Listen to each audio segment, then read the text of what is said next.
नमस्कार दोस्तों, आज इस वीडियो में हम बात करेंगे कि रियल एस्टेट सेक्टर में कैश फ्लो क्राइसिस का असली सच क्या है और बिल्डरों के पसीने क्यों छूट रहे हैं। और सबसे बड़ा सवाल, मिडिल क्लास यानी आपकी जिंदगी और आपके सपने पर इसका क्या असर पड़ेगा, यानी कि अपने घर का सपना। तो चलिए इस वीडियो को शुरू करते हैं। तो इसलिए इस वीडियो को अंत तक ज़रूर देखिएगा क्योंकि यहाँ पर आपको मिलेगी बेहद इंपॉर्टेंट रियल एस्टेट से जुड़ी हुई जानकारी और साथ ही कुछ टिप्स भी हैं।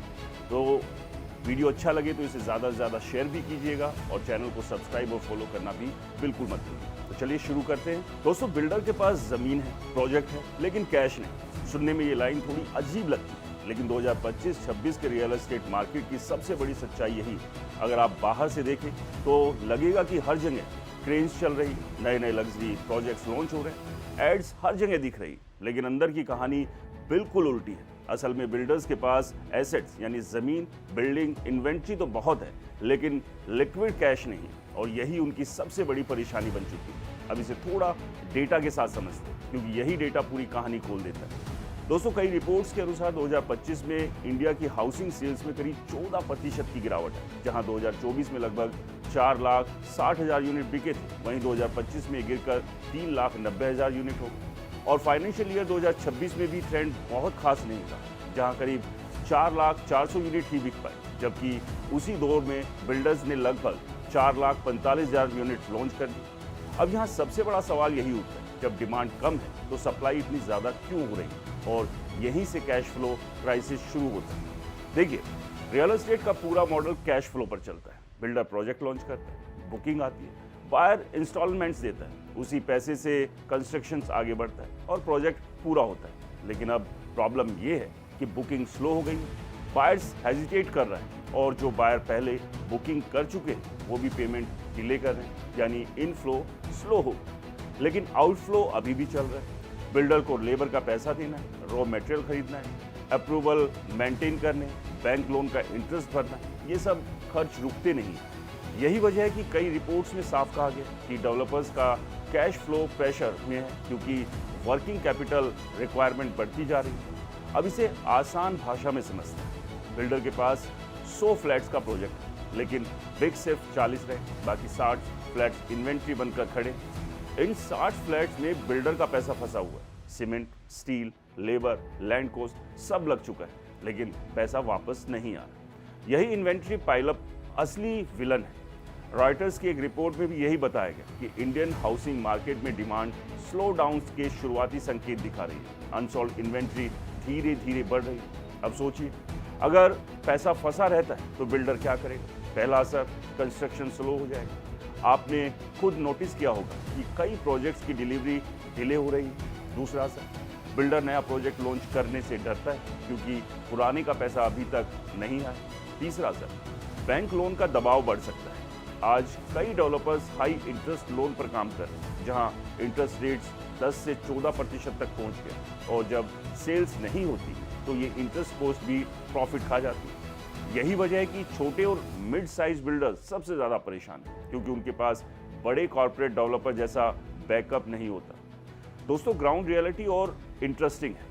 आज मार्केट में कंसोलिडेशन शुरू हो चुका है। छोटे बिल्डर्स फंडिंग ढूंढ रहे हैं, प्राइवेट इक्विटी फर्म से पैसा उठाने की कोशिश कर रहे हैं या फिर अपने प्रोजेक्ट्स बड़े डेवलपर को बेच रहे हैं। इकोनॉमिक टाइम्स की एक रिपोर्ट बताती है कि एनसीआर रीजन स्लो डाउन के शुरुआती संकेतों के साथ प्रोजेक्ट टेक ओवर की स्थिति में पहुंच रहे हैं, जहां बड़े प्लेयर्स छोटे बिल्डर के स्टॉल्ड प्रोजेक्ट्स खरीद रहे हैं। इसका मतलब साफ है, मार्केट धीरे धीरे बड़े प्लेयर्स के हाथ में जा रहा है। अब यहाँ एक और बड़ा फैक्टर आता है, कॉस्ट वर्सेस रिकवरी गैप। दोस्तों, पिछले 2 से 3 साल में कंस्ट्रक्शन कॉस्ट काफ़ी बढ़ चुकी है। सीमेंट, स्टील, लेबर सब महंगे हो गए, लेकिन दूसरी तरफ बायर्स उतनी तेजी से प्राइस एब्जॉर्ब नहीं कर पा रहे। ICRA की एक रिपोर्ट के अनुसार प्रॉपर्टी प्राइस में 2023-25 के बीच 10% से ज़्यादा का एनुअल ग्रोथ देखा गया, लेकिन डिमांड उतनी तेजी से नहीं बढ़ी। इसका मतलब बिल्डर को ज़्यादा कॉस्ट लग रही है, लेकिन रिकवरी स्लो है, और यही गैप कैश फ्लो को और ख़राब कर रहा है। अब एक हिडन प्रॉब्लम भी समझिए, ओवर कॉन्फिडेंस साइकिल। दोस्तों, कोविड के बाद 2021-2023 में रियल एस्टेट मार्केट में बूम आया। सेल्स तेजी से बढ़ी, प्राइस भी ऊपर गए और बिल्डर को लगा कि डिमांड हमेशा स्ट्रॉन्ग रहेगी। इसी कॉन्फिडेंस में उन्होंने एग्रेसिव लॉन्च शुरू कर दिया। Luxury projects, high and apartments बड़े टिकट साइज वाले होम। लेकिन जैसे ही 2024-25 में इंटरेस्ट रेट्स बढ़े, ईएमआई महंगी हुई और अफोर्डेबिलिटी कम हुई, डिमांड सडनली स्लो हो गई। लेकिन सप्लाई ऑलरेडी मार्केट में आ चुकी है और अब वही सप्लाई बिल्डर के लिए हेडेक बन गई है। और यही वजह है कि आज कई बिल्डर्स के पास पेपर वेल्थ तो है, यानी बैलेंस शीट में एसेट्स दिख रहे हैं, प्रोजेक्ट दिख रहे हैं, लेकिन बैंक अकाउंट में कैश नहीं। यही सिचुएशन किसी भी बिजनेस के लिए सबसे खतरनाक होती है, क्योंकि बिजनेस प्रॉफिट में दिख सकता है लेकिन कैश फ्लो नेगेटिव हो सकता है। अब अगर इस पूरे चैप्टर को एक लाइन में समझना हो तो रियल एस्टेट में प्रॉब्लम डिमांड की नहीं, टाइमिंग और कैश फ्लो। डिमांड है, लोग घर खरीदना चाहते हैं, लेकिन सही समय, सही प्राइस और सही अफोर्डेबिलिटी मैच नहीं हो पाती। और जब ये मिसमैच होता है तो सबसे पहले बिल्डर फंसता है, क्योंकि वही सप्लाई साइड पर खड़ा है। बिल्डर के पास जमीन है, प्रोजेक्ट है, इन्वेंट्री, लेकिन लिक्विडिटी नहीं। और यही लिक्विडिटी क्राइसिस आज पूरे रियल एस्टेट सेक्टर की बैकबोन को हिला रही है। दोस्तों, आज का बायर स्मार्ट हो गया और यही लाइन 2025-26 के रियल एस्टेट मार्केट की पूरी दिशा बदल दी, क्योंकि पहले जहां घर खरीदना सिर्फ जरूरत नहीं बल्कि इन्वेस्टमेंट प्लस स्टेटस सिंबल माना जाता था, वही आज बायर पूरी कैलकुलेशन के साथ डिसीजन ले रहा है और सबसे बड़ा सवाल पूछ रहा है, ईएमआई भरूं या रेंट पर रहूं। और यही से पूरा खेल पलट जाता है। अब इसे थोड़ा ग्राउंड रियलिटी और डेटा के साथ समझते हैं, क्योंकि यही वो फैक्टर है जिसने बिल्डर्स की सेल्स को सीधे इम्पैक्ट किया। मान लीजिए आप 1 करोड़ का एक फ्लैट खरीदना चाहते हैं। आज के इंटरेस्ट रेट एनवायरनमेंट में जो करीब 8.5 से 9.5 के आसपास चल, अगर आप 20% डाउन पेमेंट देते हैं और बाकी लोन लेते हैं तो आपकी ईएमआई आराम से 80,000 से 90,000 के बीच आती है और कई केसेस में ये 1 लाख तक पहुंच जाती है, डिपेंडिंग ऑन टेन्योर और रेट्स।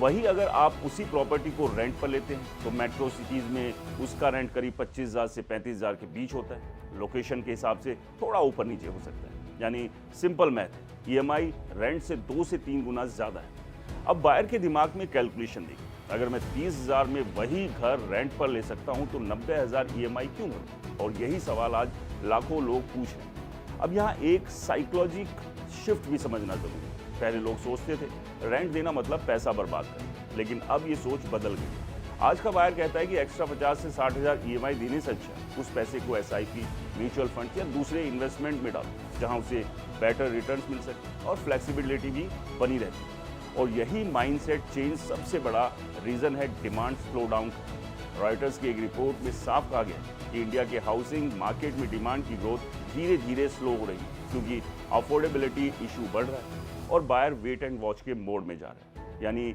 लोग खरीदने से भाग नहीं रहे, बस डिले कर रहे हैं।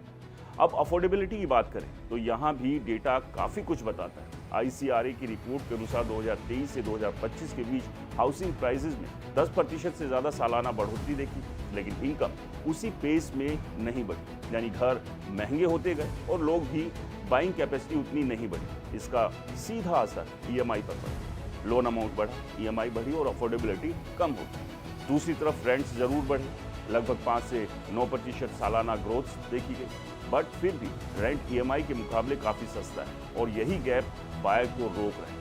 अब एक और इंटरेस्टिंग ट्रेंड देखिए, आज के बायर फ्लेक्सिबिलिटी को ज़्यादा इंपॉर्टेंस दें। अगर आप रेंट पर रहते हैं तो आप जॉब चेंज होने पर आसानी से शिफ्ट हो सकते हैं, सिटी बदल सकते हैं। लेकिन अगर आप अपने घर में रह रहे हैं, यानी कि खरीद कर रह रहे हैं, आप एक जगह बंध जाते हैं। खासकर मिलेनियल्स और जेनजी बायर जो कैरियर मोबिलिटी को ज़्यादा इंपॉर्टेंस देते हैं, वो लॉन्ग टर्म लोन कमिटमेंट से बचना चाहते हैं। यही वजह है कि बड़े शहर में रेंटल डिमांड तेज़ी से बढ़ रही है और को लिविंग, मैनेज रेंटल हाउसिंग जैसे नए मॉडल्स भी तेज़ी से उभर। अब बिल्डर के पर्सपेक्टिव से देखें तो ये ट्रेंड उनके लिए और भी खतरनाक है, क्योंकि उनका पूरा बिजनेस मॉडल इस अजम्पशन पर बना था कि लोग इवेंचुअली घर खरीदें। लेकिन अगर बायर परचेज डिसीजन पोस्टपोन करता है तो सेल साइकिल लंबी हो जाती है। पहले जहां प्रोजेक्ट लॉन्च के 6 से 12 महीने में अच्छी बुकिंग हो जाती थी, अब वही प्रोसेस 18 से 24 महीने तक खींच रहा है। इसका मतलब बिल्डर का पैसा ज़्यादा समय तक फंस रहा है, कैश फ्लो और ख़राब हो और प्रोजेक्ट कंपनसेशन भी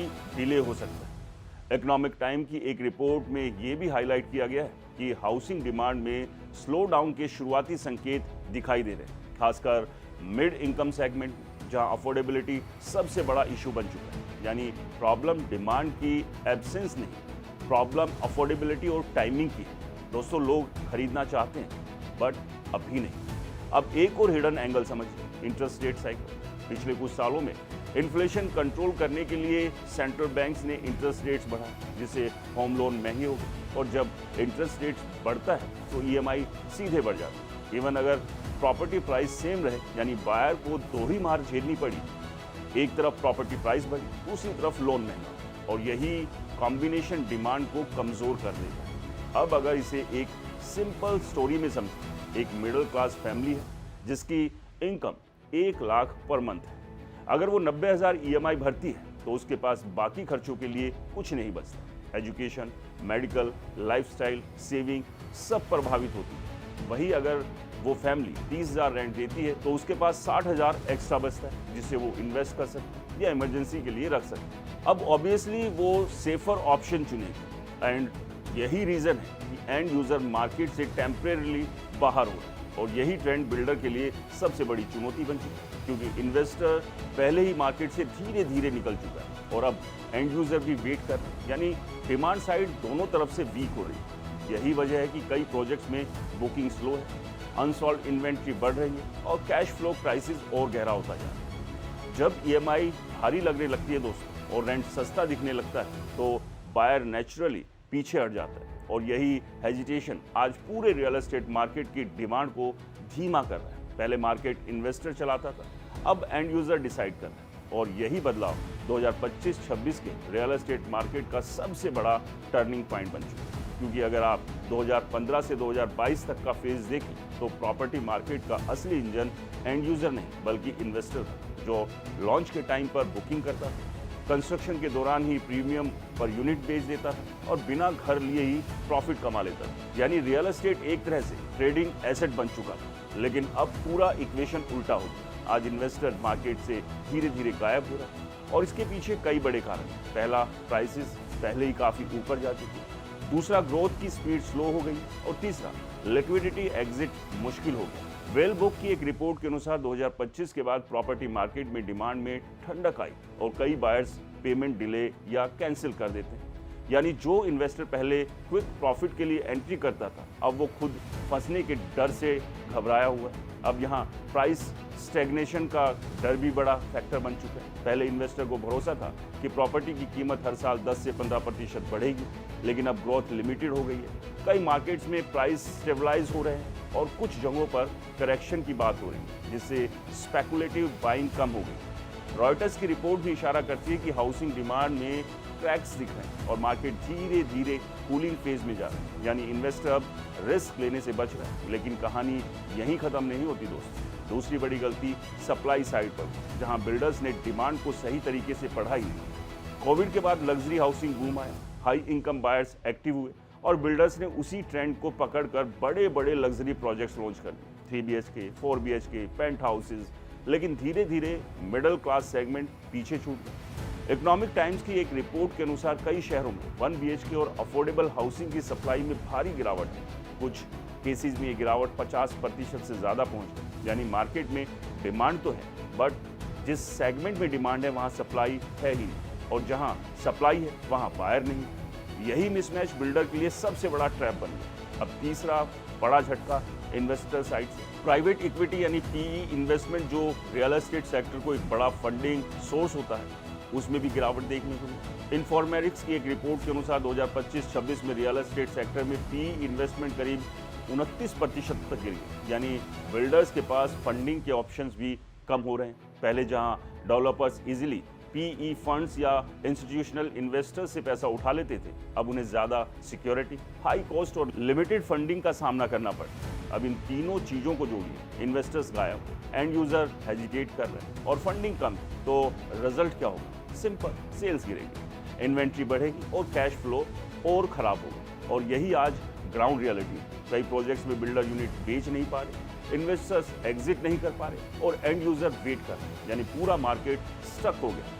अब अगर इसे एक लाइन में समझे, पहले इन्वेस्टर मार्केट को पुश करता था, अब एंड यूज़र मार्केट को होल्ड कर रहा है। और जब एंड यूज़र होल्ड करता है तो मार्केट की स्पीड अपने आप स्लो हो जाती है। इन्वेस्टर गया, डिमांड गिरी, इन्वेंट्री बढ़ी, बिल्डर फंस गया। और यही चेन रिएक्शन आज पूरे रियल एस्टेट सेक्टर को दबा रही है। तो दोस्तों ये थी पूरी कहानी कि किस तरह से रियल एस्टेट सेक्टर में कैश फ्लो क्राइसिस जो है वो बढ़ रहा है और उसके पीछे के ये थे तमाम वो रीजंस। इस मुद्दे पर आपकी क्या राय है, हमें कमेंट्स कर जरूर बताएं। वीडियो पसंद आया हो तो इसे लाइक करें, शेयर करें और हमारे चैनल को सब्सक्राइब और फॉलो करना बिल्कुल ना भूलें, क्योंकि यहीं आपको मिलती है रियल एस्टेट सेक्टर से जुड़ी रियल स्टोरीज। नमस्कार।